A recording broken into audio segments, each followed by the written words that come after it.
После совещания с участием заместителя генерального прокурора России Юрия Гулягина вице-премьер республики Анатолий Скрыбыкин возглавил заседание комиссии по организации перевозки грузов в период навигации, где поручил до 1 сентября разработать алгоритм действий правительства Якутии, предприятий, организаций и муниципалитетов в случае возникновения проблем с завозом грузов. Под проблемами в данном случае подразумевается прежде всего неблагоприятные природные условия, уточнил Анатолий Скрыбыкин. Также он отметил, что алгоритмов может быть представлено несколько в зависимости от характера и объема недозавоза.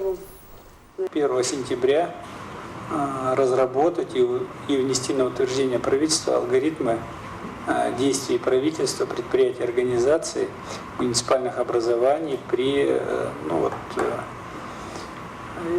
отсутствии завоза вследствие разных ситуаций.